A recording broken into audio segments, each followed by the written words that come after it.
What's up, everybody? Welcome back to your favorite New York Jets subscription podcast, Badlands. I'm your host, Joe Caporoso.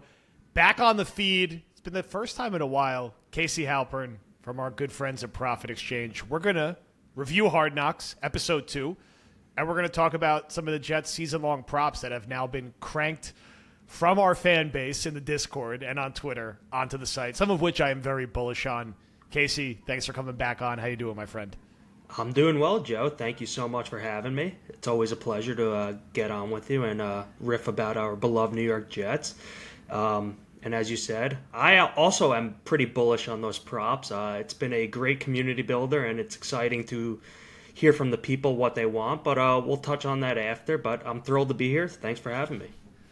Let's put on our television review hats for Hard Knocks, Episode 2. Outside of the very long intro with the very random magician, liked Episode 2 better than Episode 1, actually. And again, I am as excited about Aaron Rodgers as anybody, but Episode 1 was literally just the Aaron Rodgers show. So it was good in Episode 2 to see a little bit more of everybody else. So good time with Will McDonald, who is coming off a really good preseason game, and fans are starting to get really excited about him. So the timing for that was great. Loved all the practice fight footage. Love some of the more candid stuff from Rodgers with him BSing around with the coach from the Panthers who he knew, breaking his balls a little bit about Pop-Tarts and things like that. And the moment with Mekhi Becton at the end about having the lunch. And I thought it was a good Robert Saleh episode.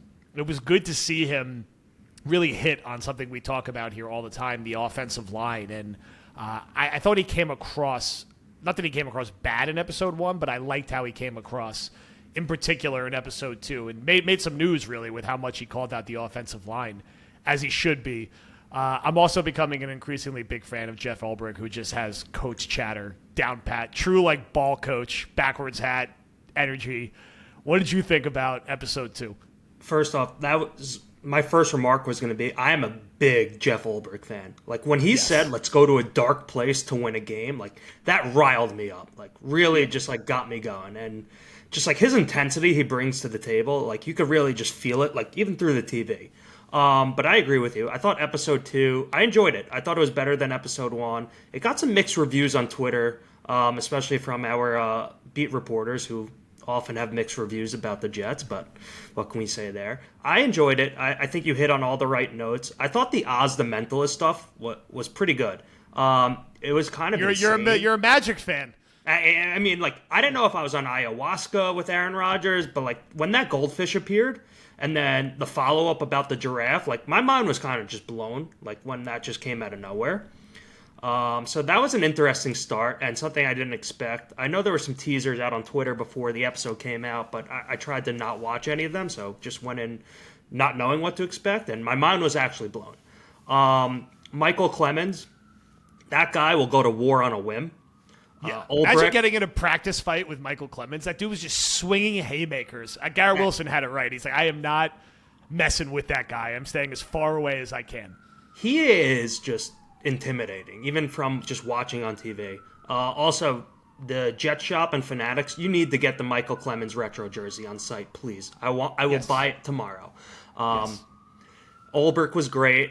I think the Jets D-line, that's... The team goes as they go, I think. They're gonna come at you in waves. There's legitimately 6 to 7 game wreckers, and Quinnen Williams is the anchor. And I love his personality. He's a fun guy, and we need more of Quinnen. Everyone needs more of Quinnen. People need to be like Quinnen. Just have his attitude. Happy-go-lucky. I mean, it was a great Quinnen episode. It was great to see. I hope we get some more time with him throughout the rest of the season. But it was great to see him, one, dominating, and then his personality really coming across, and what a key leadership role he plays on the team.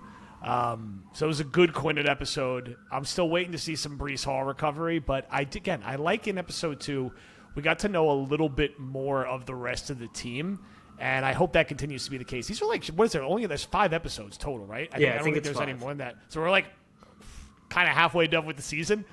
So I do hope we continue to get that wider range of people on the roster. But my one qualm, which I'm sure you probably are about to touch on, the rookie show. Oh, tough showing. God. Horrible. absolutely objectively horrible. I am someone who played Division III college football, who had to do a rookie show. I had to stand up and sing Total Eclipse of the Heart in front of the entire team as an 18-year-old. And that was probably one of the worst performances from our entire freshman class. There was plenty of performances that were way better than that nonsense. I'm glad C.J. Mosley stood up and said they're going to have to do it again because, the Kuntz and Tippmann are trying to get people to download a QR code and play a quiz game. What are we doing here? You can't do the line dance thing that the rest of the rookies were trying to do. You got to make fun of the coaches. You got to do some impersonations of the veterans. You got to do something funny. And I think Hardman had it down. Yeah, Hardman had it best. I'm supposed to be laughing during this. What is this? That was bad. Very bad. The rookies have been good on the field. Disappointing as performers, no doubt. So I hope that in episode 4 or 5, we get the redux of that rookie show because I don't know what the hell was going on there. It was a little surprising, and I left underwhelmed. It was also compared to last year's Aiden Hutchinson performance, that's how you're going to follow up. You got big shoes to fill there, and look, they just quite didn't do it. But that's just all silliness and fun and games. But I thought they would bring more to the table, have some more personality a bit.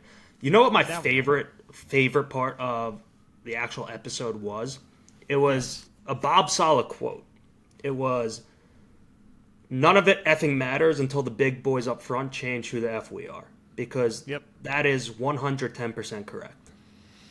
And it was therapeutic in a sense because the O-line has been such a lingering issue for years, and it's a bit crazy. It's kind of still in flux. Granted, there's some injuries and some moving pieces here and there, but sense some urgency out of them. Yeah. So it was good, as you said, therapeutic to hear the urgency around the offensive line that all of us feel from a fan perspective. And he also nailed it in saying, look, what did we prove last year? We were 7-10 with a great defense and a mediocre offense. We have to flip the script on that. And he's right, because this year they're going to have a great defense again.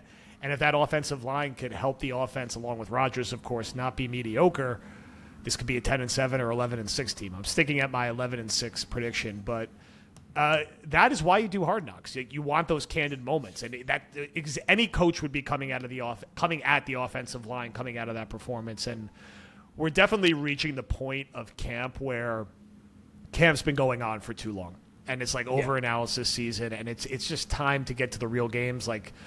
The practice reports every day, you drive yourself crazy at a certain point. The Jets have been at this for almost a month now because they went to camp so early, and I do feel that they are tiptoeing towards some resolutions on the offensive line with the positive trajectory of Tippmann and Becton, and being open to the possibility of AVT playing right tackle if needed. So it's not perfect, but I think there's a path to them not being quite as bad as everyone thinks they're going to be, but that's going to remain the main storyline. I'm sure it's going to be a storyline the rest of the time on Hard Knocks too. Yep. Their ceiling, in theory, is very high as an O-line. If they're all healthy and performing to the best of their capabilities, it could be a top 10 offensive line.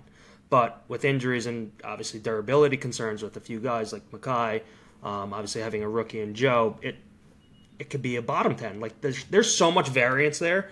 But it was good to sense